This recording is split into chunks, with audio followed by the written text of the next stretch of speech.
Hi, I'm Jenn Drummond. Welcome to my podcast, Take a Break.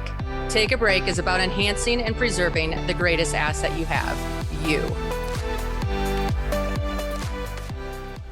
So today I interview Dallin Cooper. He wrote the book, Get on the Bull.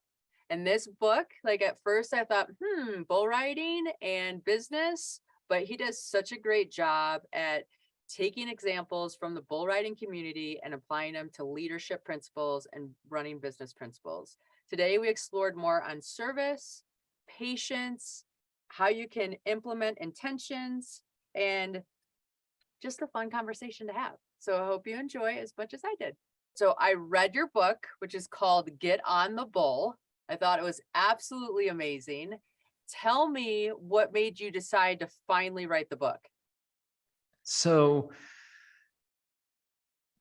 that's a great question, and one that you would think I'd be super prepared for because it's like the most obvious question, but I always end up reflecting on that because I have wanted to write a book for a long time. I've actually written 2 manuscripts before this one that I never did anything with. I never published them.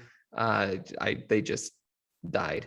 But this one, I think just because it was so me and my background, right? I love being able to take these kind of weird rural Wyoming stories and shove them into a non-rural Wyoming world.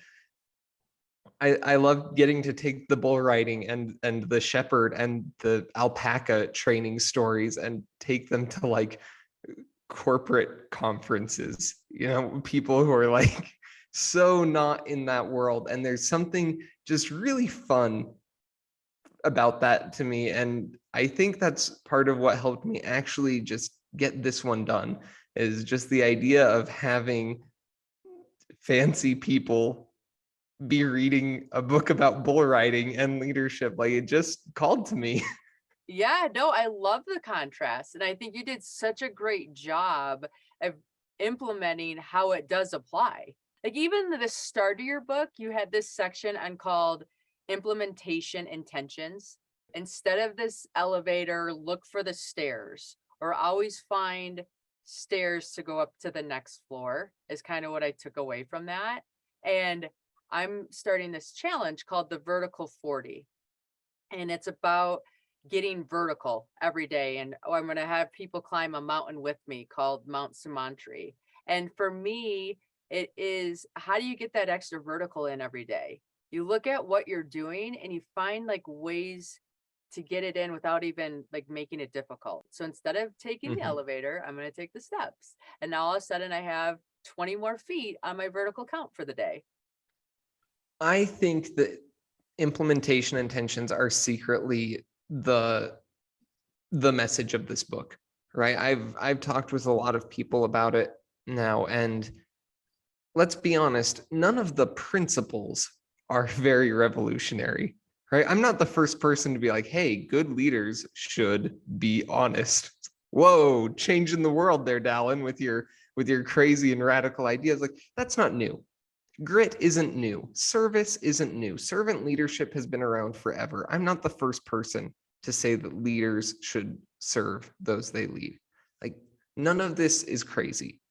I think what makes the book unique and helpful is the focus on implementation and actually doing something about it, because you have probably read a bunch of super cool books. I have listened to your podcast enough to know that you've read a lot of books from amazing people.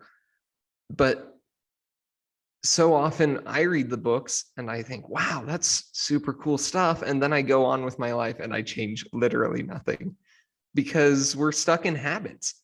And I think that the implementation intentions really are what it comes down to is, okay, what am I doing that will actually change my behavior, even if it's in a little way, so that I'm making progress and not just saying, oh, that's a neat quote, that was a cool story, and then moving on with life. Right. No, I love it. And even I ran across an article the other day and was talking about two different people that were approaching their diet, and one person succeeded and one person didn't. And the person that succeeded literally had the rule of, when I go out to eat, I'm going to eat the healthiest thing on the menu, versus like I only can have salads or I have to do it certain ways. And I feel if we just have little teeny tiny rules, we can have so much success with implementing the smallest idea. Yes, I agree wholeheartedly. And then I love the fact that you put, now, did I have this right? Bull riders fail 70% of the time, and a win is if you're on for 8 seconds. Like, did I understand that? Yes. Yeah. So not necessarily a win, but you don't get a score if you aren't on for 8 seconds. So to even be in the running for winning anything, you have to be on for 8 seconds. 70% of the time, they don't stay on for 8 seconds. So 70% of the time, they don't even get a score. And when I say 70% of the time, I'm meaning like the very best bull riders in the world. I think last year, the world champion at the PBR World Championship, at least his name's Jose Vitor Leme. He's a Brazilian guy. I think his average for the season was, he might have stayed on like 55% of the time, maybe 60. I'd have to look it up. But then after him, it drops like 20%. And like second place, second best in the world is like 37%. And then you go to third, and like the top 5 or 10 bull riders in the world stay on 30% of the time. Below that, like the numbers start plummeting. They actually succeed at riding the bull for 8 seconds very infrequently in the grand scheme of things. Right, right. And I just love having that analogy in my stories, right, in my head to come back to, because I do feel we get lost in headlines at times, right? And it's like, well, if I don't succeed the first time, or if I don't get there, if I don't do this, then I must be doing the wrong thing, or I'm failing, or I should turn around, or this isn't my calling. And the reality is, so much of what is achieved and created is 70% failure, if not more, right? But it's that 1% time that you didn't let it fail, or you kept pushing, or you kept trying, that great things happen. Yeah, I take a lot of comfort in that. Like you were saying, I've written 3 manuscripts and only published 1 book, but it's like, hey, that's 33% success rate of publishing the book. That's better than most of the bull riders. So at least I've got that. I also liked, I took one of your implementation ideas about relentless optimism. And you said, you know, one of the things I took away from that is, if I have this negative opinion, or this negative thought, or this hindering thought, then the opposite must be true, right? For the light to come in, the dark has to come in. Like, both sides have to show up. So if I'm only looking at the dark, then I make myself take a moment and say, okay, what's the opposite? And how can that show up? How can that be true? How can that get me into a positive mind frame instead of the negative mind frame? What are some of the things that you've done to stay in that positive space? I am naturally very optimistic. Okay. I come from a very optimistic family. So I don't know if I've had to really set significant goals to say like, okay, I'm going to be more positive about this thing. I very firmly believe that anything I set my mind to, I can achieve at some point. There are just some things that I don't care enough to set my mind to. And that inherent belief that I get to control, like I make the choices, is very freeing. And I think that gives me the opportunity for optimism. The idea is that belief that I basically just said, that I control my destiny. I control external locus of control is the world happens to me. I'm the product of my circumstances, and a lot middle, but there have been a lot of studies showing that people with an internal locus of control tend to be more successful, be more optimistic, be happier, more fulfilled in their lives and relationships, because they have a natural level of accountability, or a developed one. You can develop an internal locus of control, a level of accountability that causes you to pay attention to your decisions and take responsibility and do the things that will get you where you want to go, instead of saying, oh, the thing didn't happen.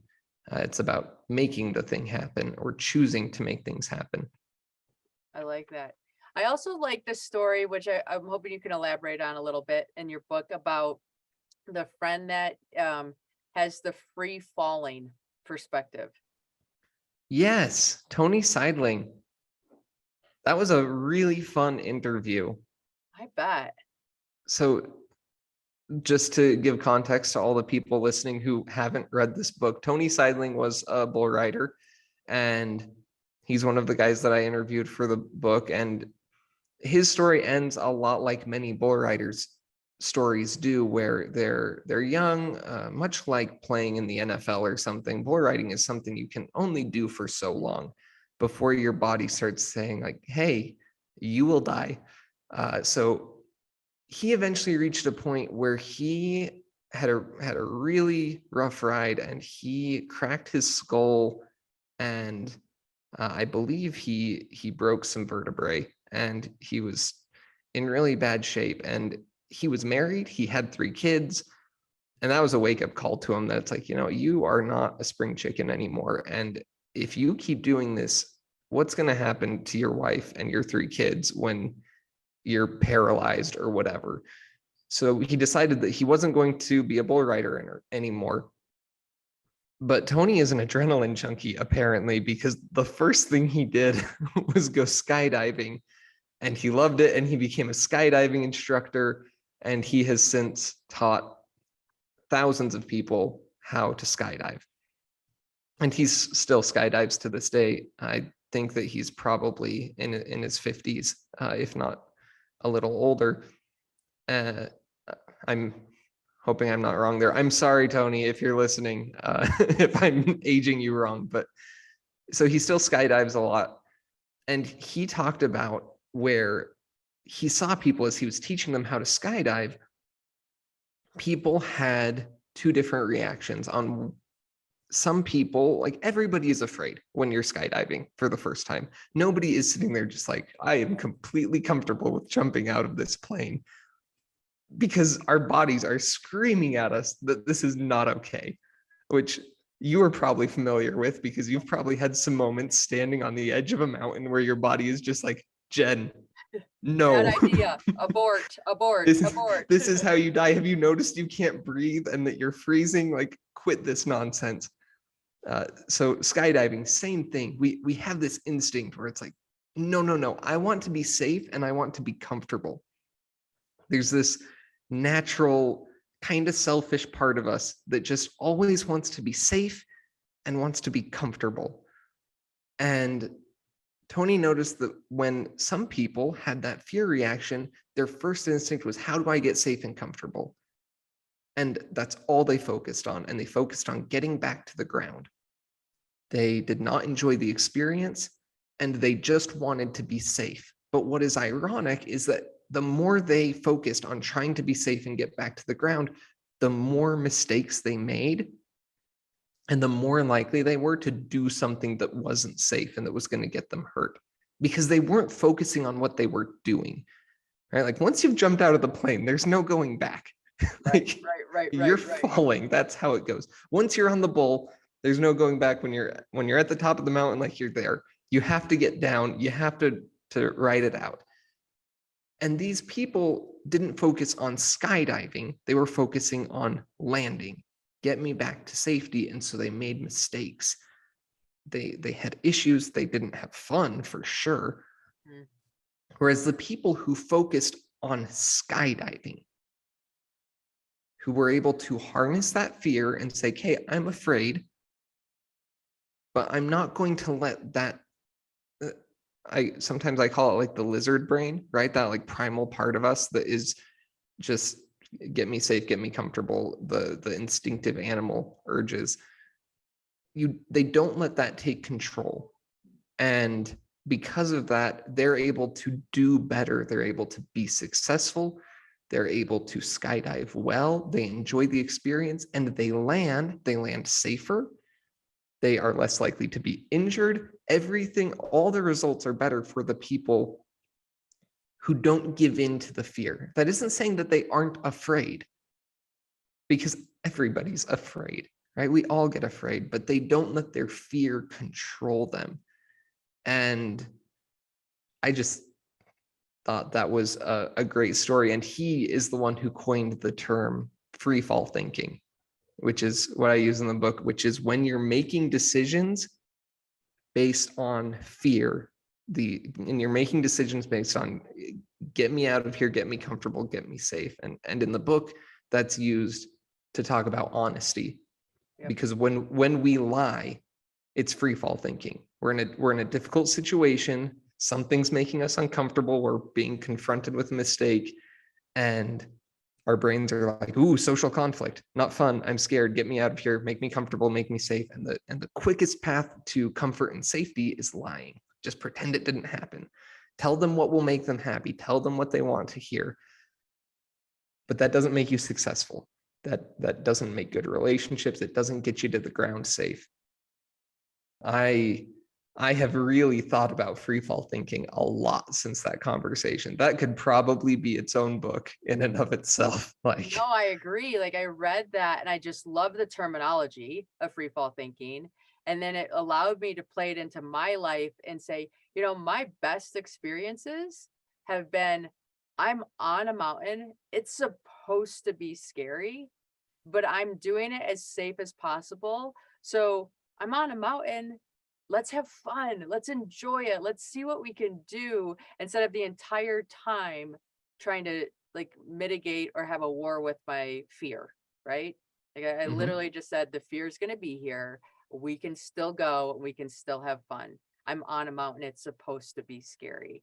And I think we forget that if we start a business or we start a family and we're in a new relationship or we move to a new town, those are things that are allowed to be fearful. But if you're gonna do them and know that that's happening, like enjoy it, like have fun with it, play with it, honor what it is, because you will eventually land. So how much fun can you have from takeoff to landing because you're in it? Yeah. And even in those things that don't feel as extreme, right? We're talking extreme sports for a second here, where we're talking skydiving and serious mountain climbing, not just a little hike and bull riding. But I love your examples of moving to a new place or starting a business, because that's the kind of adrenaline junkie that I am. And there comes a point where, just like when you jump out of the plane or they open the chute with the bull, like you can't turn back until you ride it out.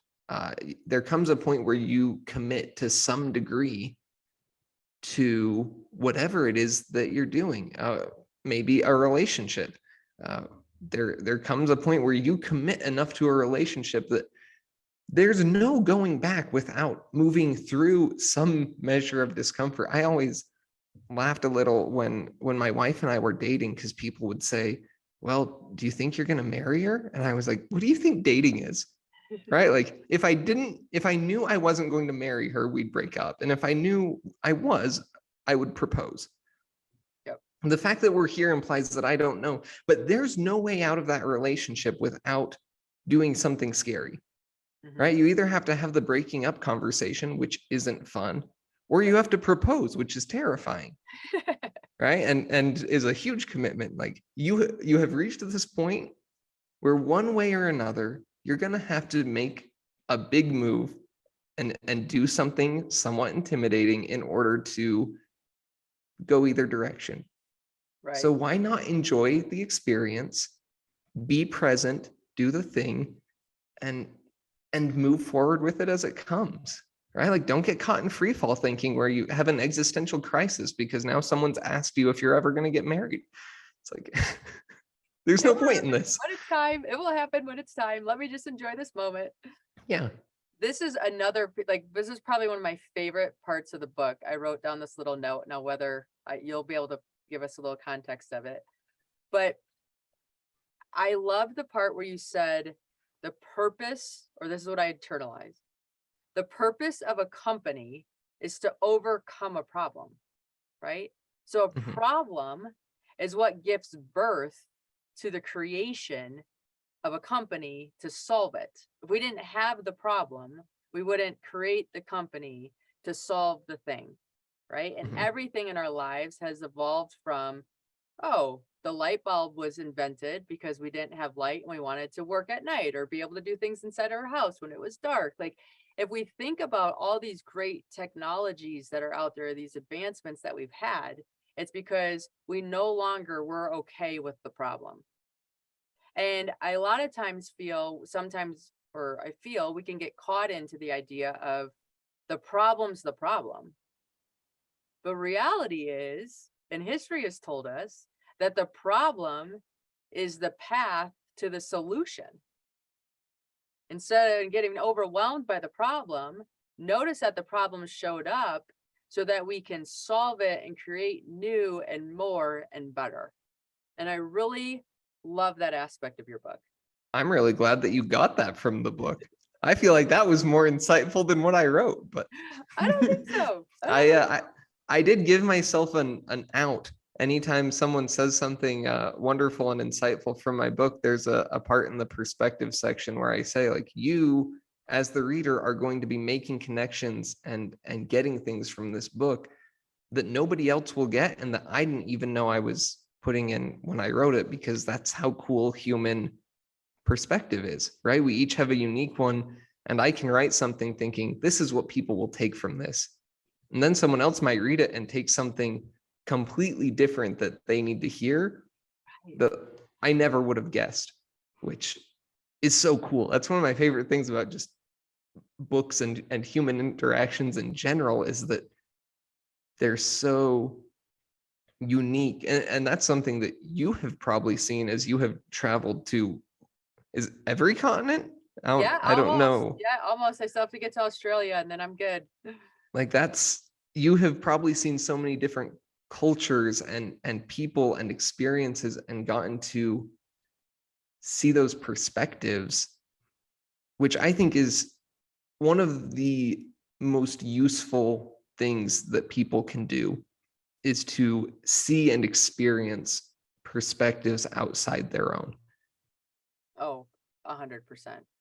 I have, I call it the label maker, right? So I have this experience that happens in my life, and then my body wants to be as efficient as possible and file it and say it. And here's what it is, and here's what it means, and here's how we do it, and all these things to be efficient and effective, right? Then you go to another country and your label maker's broken because it doesn't speak the same language. And then you see things that you do that maybe aren't the best way, right? Like, oh, well, there isn't a right and a wrong or a perfect and a terrible. There's this whole line, like 50 shades of opportunity that this can show up as. And seeing it play out in different cultures or different, like, programming just really allows me to have flexibility in my own. Yeah, that label maker being broken hits home so hard. I spent a summer living in China, and I I mean, I spoke the language enough, right, that I had studied Chinese for a couple of years and I could get around, but just having every single thing that I thought was normal suddenly not be normal, right? Like, hey, you're here, guess what? You don't even know how to go to the bathroom. Congratulations. Like, you are so far back at square one that all of the assumptions, everything that you have thought about this is how the world is, isn't. And then realizing, okay, I'm here in my little the United States of America bubble where it's like, this is how the culture is. And then realizing that this new culture that I'm experiencing that is very foreign to me, there are 4 times as many people in the world that think this is normal than think what I think is normal is normal. Like, I'm the minority. I am the weirdo in the grand scheme of the world. And my way isn't the right way. It's just a way. Yes. Like it was such a paradigm shattering experience. Like the paradigms didn't just shift, they were destroyed. Like everything I thought I knew. No, and it's happened to me where we bring up the bathroom topic, right? I've been flying through these countries. They literally had a sign in the bathroom that says, "Don't stand on the toilet seat." And I'm sitting there thinking, how does that even need a sign? Like, what are we talking about here, people? And then you realize that in some countries, you stand on the toilet seat and squat to go to the bathroom. You don't sit on it. And it's just, it's fascinating on all the little aspects. That's actually, so I live in central Wyoming on the route to Yellowstone. Okay.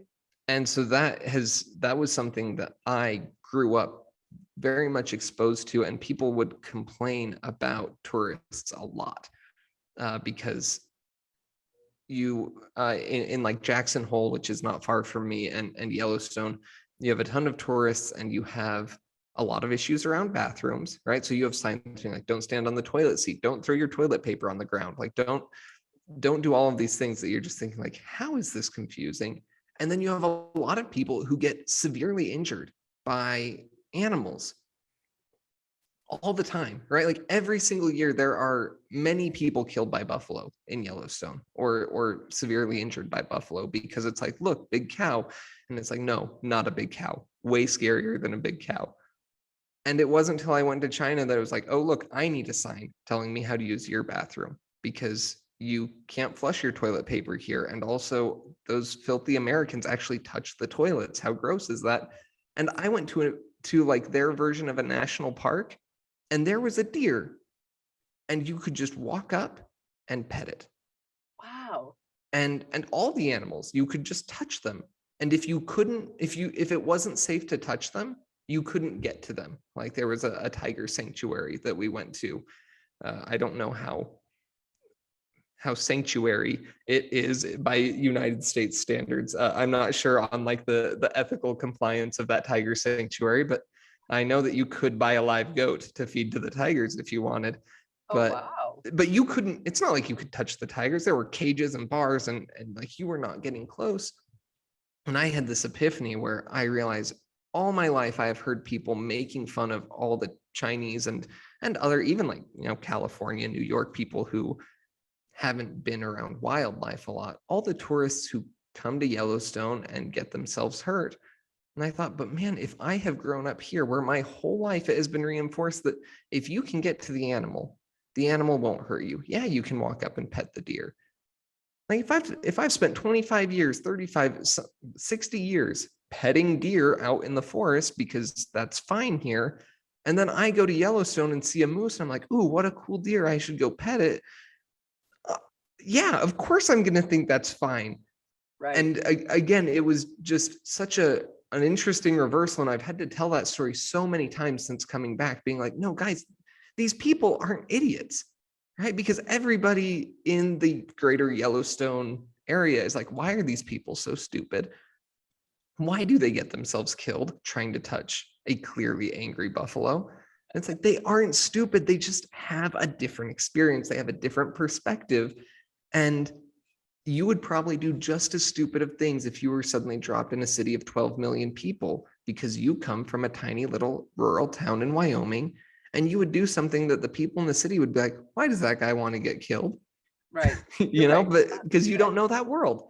So sorry that I got a little tangenty there. That's one of my like No, passion I'm still stuck topics. on the fact that I get excited to buy peanuts to feed the elephants and you got to buy a goat to feed a tiger. I mean, come on, where do I sign up for that program? I didn't actually buy a goat, but I did watch some people buy a duck and toss it in there, and duck held up really well. He was juking the tigers, and I got to hold a baby tiger, which Aw. was cool. Again, you sit there kind of questioning, like, is this okay? Like, where did this Right, baby right, right. tiger come What from? am Like, I where is its promoting here? mother? Yeah, like, I feel I don't know Chinese well enough, and I don't know the culture well enough to know the ethical implications of this baby tiger I'm holding, but dang, it sure is cute. Oh, I can imagine. Okay, so I'm going to switch gears again on you, because here's another lesson that I absolutely loved from your book. And whether it's written in there or here's my perspective taking it out of it, was the key to patience, right? So I find that sometimes I get overwhelmed, and anytime that I'm overwhelmed, when I looked at your definition or how the story played out, is I'm trying to win 100%, 100% of the time. Like, I want to be the best mom possible. And so everything I do, I'm putting my pressure on myself to be the best mom in that moment. And there's a lot of moments of momhood in my household because I have 7 children, right? And Mad respect to you, by the way. well, thank you. I'm So barely surviving with 2.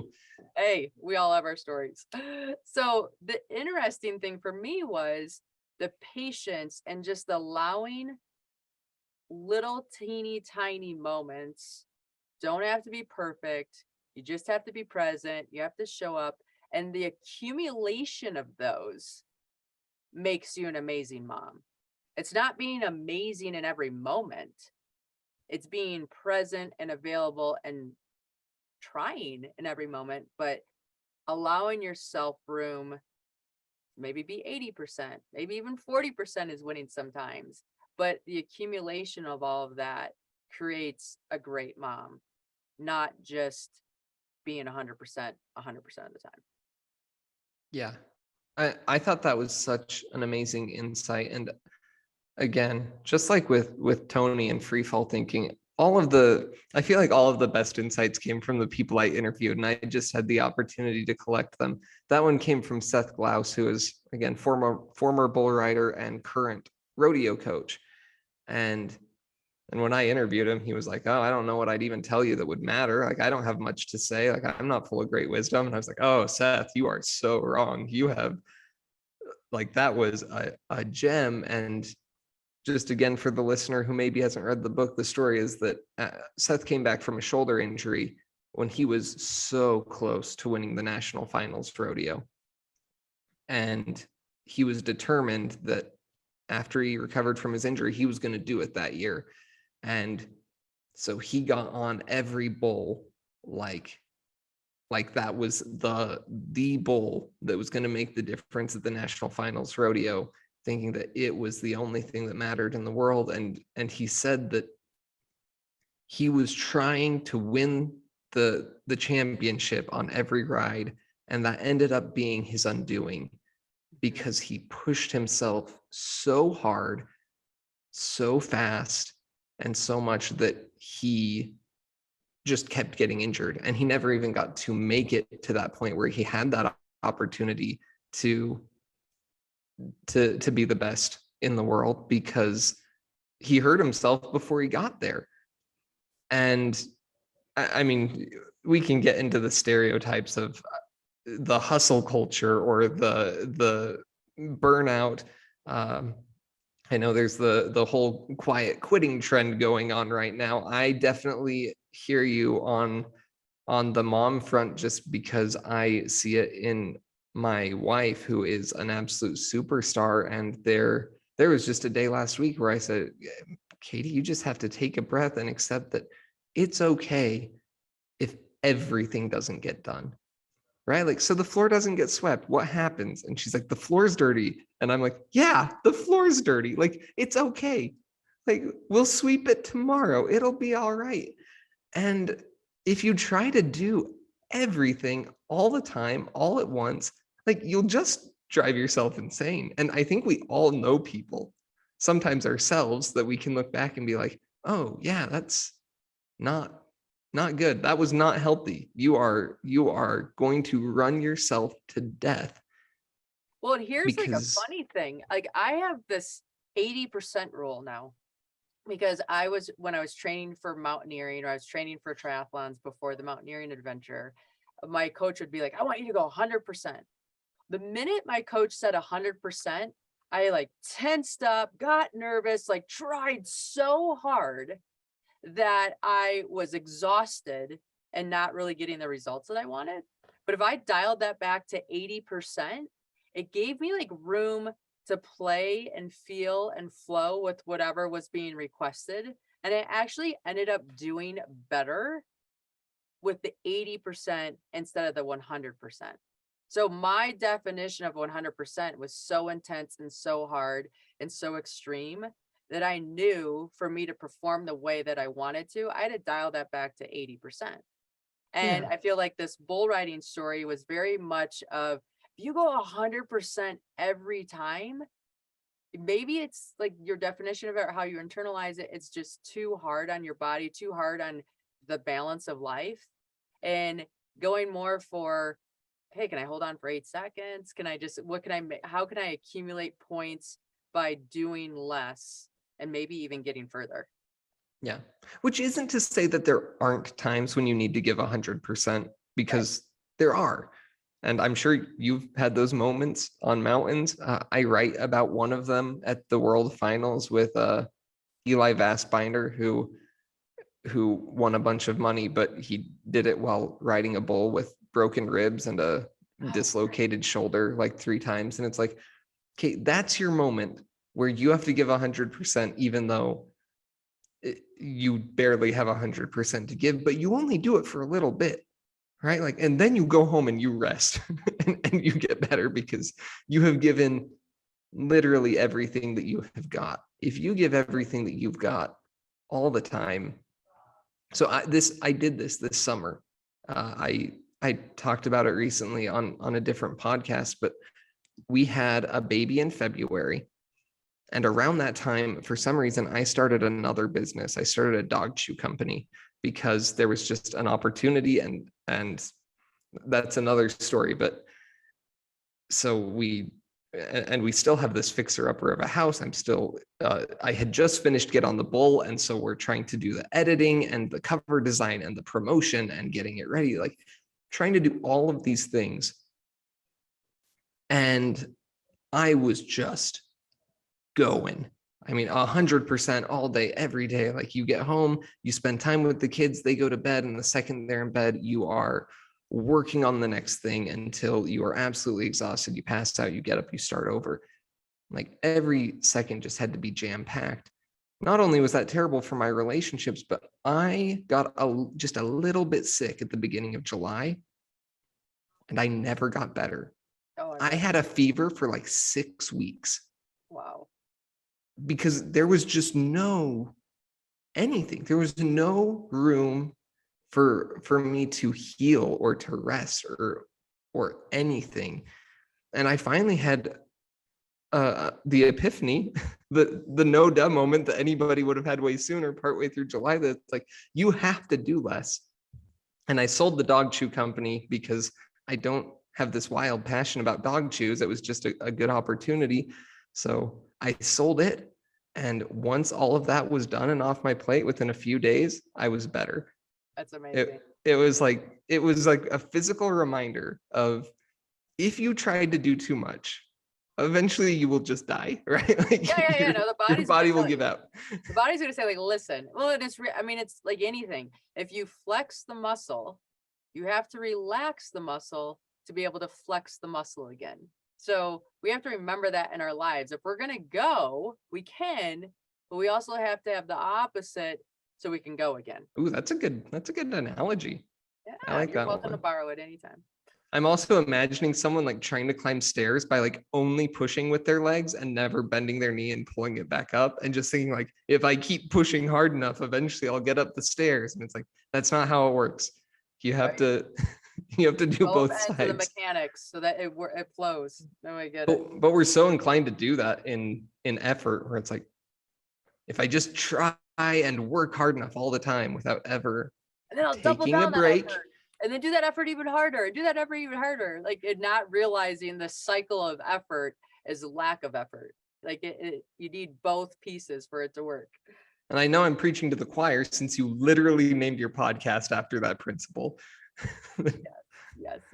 I do. I find take a break is what allows us to become break proof. So we need the breaks to explore, to evaluate, to learn, to discover. And then what we discover in those breaks allows us to spring forward and become break proof in our pursuits. And if we don't take the break, then a break is going to happen. and we're going to be in more of a defensive play than an offensive play. And I don't know about you, but I prefer offense all day long. Yes. Yeah. Right. And then like you kind of ended the book, which I thought was a great place. I mean, the book was so well written and it's such a strong architecture of how you flow through these different pieces, and the examples of the stories that you use are entertaining and fun and just a different way to look at it. So I love the bull riding concept, but the end of it ended with service and community and how we're wired to help one another and how our paths all interrelate with each other. Is there anything that you want to share specifically from that area? So much. And it ties into all the other things. And I see this in a lot of things. There's so much division and tribalism in the world. And a lot of times people say, like, there's so much division in the world right now. And it's like, it's not right now. There's always been division in the world. That's not new. Right. Tribalism is how our brains work. We sort people into groups. And perspective, which we've talked about and is one of the principles in the book, is one of the ways to overcome that. But I think service is one of the other ways that we do that. When we serve people, we grow to love them. And that is counterintuitive to how a lot of people see it. They think, when I care about someone, I want to help them. I serve them. I take care of them. But the opposite is also true. When you take care of someone, when you serve them, you love them. When you invest yourself into something, you grow to love it. It is, and that's very prominent. You see it with children.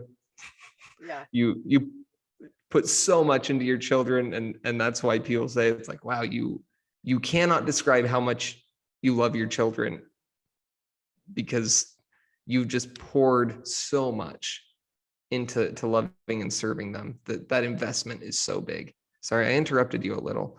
Yeah, no, and I interrupted. You're good. So here's me. Like I truly believe that feeling follows action. So if I don't feel like working out, it's because the action I was doing before was being lazy. Mhm. So I have to change that action. So tie my tennis shoes, get my workout clothes on, start my workout. And then once I start that workout, my feelings follow and they're grateful I did it. I'm feeling good. I can get an extra mile in, whatever that is. And so when you lead with service and helping each other, helping yourself, empowering one another, that action causes the feeling. And yeah, and what I love about seeing this in the bull riding community is that they serve the people who are in the greatest position to stop them from getting what they want, right? They serve their direct competitors, and they don't even see it that way. So again, I've interviewed a lot of bull riders, and they all, if you aren't like the top 5 or 10 bull riders in the world, you're dead broke, right? Like that's, there is no in between. It's like you are either doing really well or you are dead broke. And my dad and different bull riders have all told stories of where they spent their last dollar on food at the rodeo they're at. They don't have a car, they don't have anything. They're just stuck in like the middle of Nevada, and they hitch a ride, they hitchhike or something. They get a ride with another bull rider or some other rodeo person to the next rodeo that they're going to. And later they return the favor to them, or someone buys them dinner or whatever. But if you didn't give a ride to the other bull rider, like that's one less bull rider at the next rodeo that could be taking your winnings.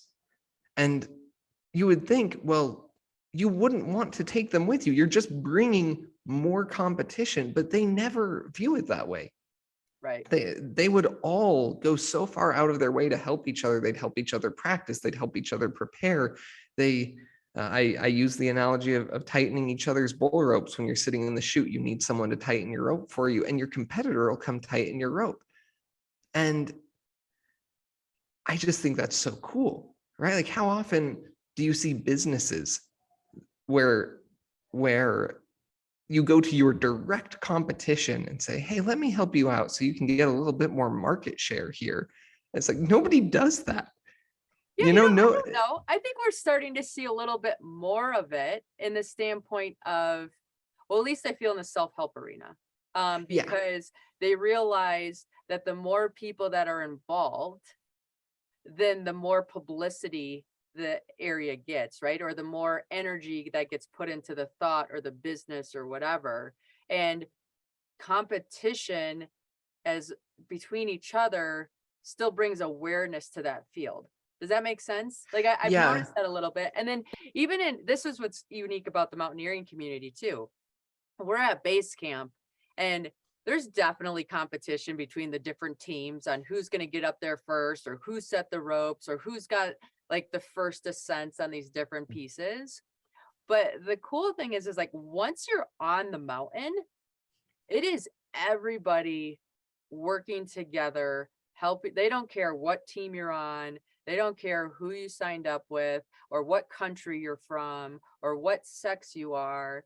And everybody works together saying, hey, do you need a snack? How's your oxygen? How are you doing? Like everybody checks on each other. And it really builds the community of mountaineering in general, even though like the Mhm. minute the climb's done, everybody has a different version of how it should have gone or should have happened, or I should have been here. In the act of it, the humility and the service culture shows up. And that's what brings people back. So this is just a theory. You can tell me if you feel like it lines up. Okay. I think people are a lot better at serving even outside their own self-interest, right? Putting their selfish benefit, like the bull riders of bringing another competitor, putting that to the side and helping people when it feels like people. You mentioned the self-help world where it's like we're individuals. I don't consider myself super in the self-help space, but I mean speakers, authors, there's some overlap there. Your brand is you, right? Your brand is Jenn Drummond and my brand is Dallin Cooper, and we're people, and we have our faces out there and our families out there, and we're very human. And when you're there on the mountain, you're with people. And when the bull riders are at the rodeo, they're with people that they know. And it is so much easier to be nice and give service to a person. And then what actually comes to mind is like you're in Utah, right? Yeah. So Yeah. have you Yeah. I'm followed the your Utah neighbor. I'm cookie your neighbor. wars? I'm sorry, what? Have you followed the Utah cookie wars? I've not followed the Utah Cookie Wars. Tell me So more. like Crumble Cookies is suing Dirty Dough and some other cookie place, and there's like all of these cookie places suing each other or something because they all make kind of similar cookies, and the ones who are getting sued are like, guys, it's a cookie, like we can't infringe on a trademark of a cookie. And the people who are doing the suing are like, okay, but the process and the box and the you worked for us and did you steal things, and like there's all this cookie drama happening in Utah, Oh man. which is hilarious to me. I'm Yes. sure it's not to the companies and the people who work there, but I think you see things like that and it becomes these companies are fighting for market share over there's only so many people, there's only so many high-end luxury cookie stores that a geographic area can support, and we want ours to be one of them. But then when those cookie stores become people, when they start being employees or even owners, I'm sure you get all of those CEOs in a room, or you put one of those CEOs on the side of the road with a flat tire.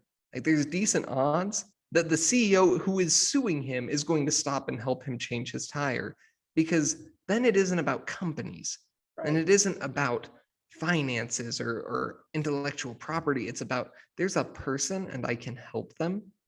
And when we get to that humanizing element, we have an easier time not being selfish. And I think that you see that in these industries where the humanity is very apparent, where it's very personal. And I think it's a lot easier to see that level of service in those industries, but it needs to be everywhere, right? And there's a whole spiel, I'm sure, about leadership and ethics and company culture, about creating a culture of service. But that's a topic and conversation for another day. Yeah. I love it. Well, I loved the book. I didn't know, like, I'm not a bull rider. So I was like, is this going to apply to me? Is I going to find anything? And then I read it, and I literally read it in a day. I'm like, I'm going to like, this is amazing. And I'm taking notes, and I'm like, oh, this is such a fun way to play with these concepts in a bull riding arena. Right. And Well, all the thank you. lessons applied, they all made sense. I took away a lot of key notes. So I'm glad that you did it. Like, I'm glad you published. I'm glad you went to the next level. It's a fun read. I I really appreciate you saying that. I worried about that a lot. I was like, are people going to see this and think, oh, this is a book for cowboys? And it's like, no, it's not a book for cowboys. I'm not a bull rider. I don't ride bulls. I love riding mechanical bulls, but I like to keep my limbs unbroken. Thank you very much. But I Like, wait, worried let's about stop a that. minute. Let's like give a little tribute to your dad, who they had to turn the mechanical bull rider off because he beat it. Like, Yes, I don't even have words for that right now. it was shocking to me as a teenager, and it remains impressive to this day because he was, again, I mean, he was like 45 or 50 when he did that. That, again, for the listener, it's at the end of the book. If you want the full story, you can go read it. But Go read it. my dad rode a mechanical bull, and the operator made it as difficult as possible. And after several minutes, the operator turned it off and said, "Fine, you win. I can't do anything else." Yeah, Oh, it was such a great. proud son moment. Such a good moment to be like, my dad is so cool. Like, look at him go. That's amazing. I loved it. I loved it. Well, thank you for joining me today and sharing your story with the audience and all the great insights and lessons that you have. It's definitely been eye-opening and well worth my read. Well, thank you. I am glad you enjoyed it, and it sounds like it did exactly what it was supposed to. It's meant to be a quick read, something that you don't have to sift through like a textbook, and that just helps get you thinking about stuff you can do different. So I'm glad you enjoyed it, and thank you so much for having me. This has been such a fun chat. Just there's such good energy. I feel like we just riff for a long time on a lot of topics. Yes, 1,000%. And that's the beauty of podcasts, right? You meet people, you share stories, you're like, wow, I am more like people than I thought I was, right? Like, who would have thought? But of course, it's the way that it is. It's great. Yeah. So, how do people reach out to you to book you for speeches or to learn more about all that you're bringing to the world?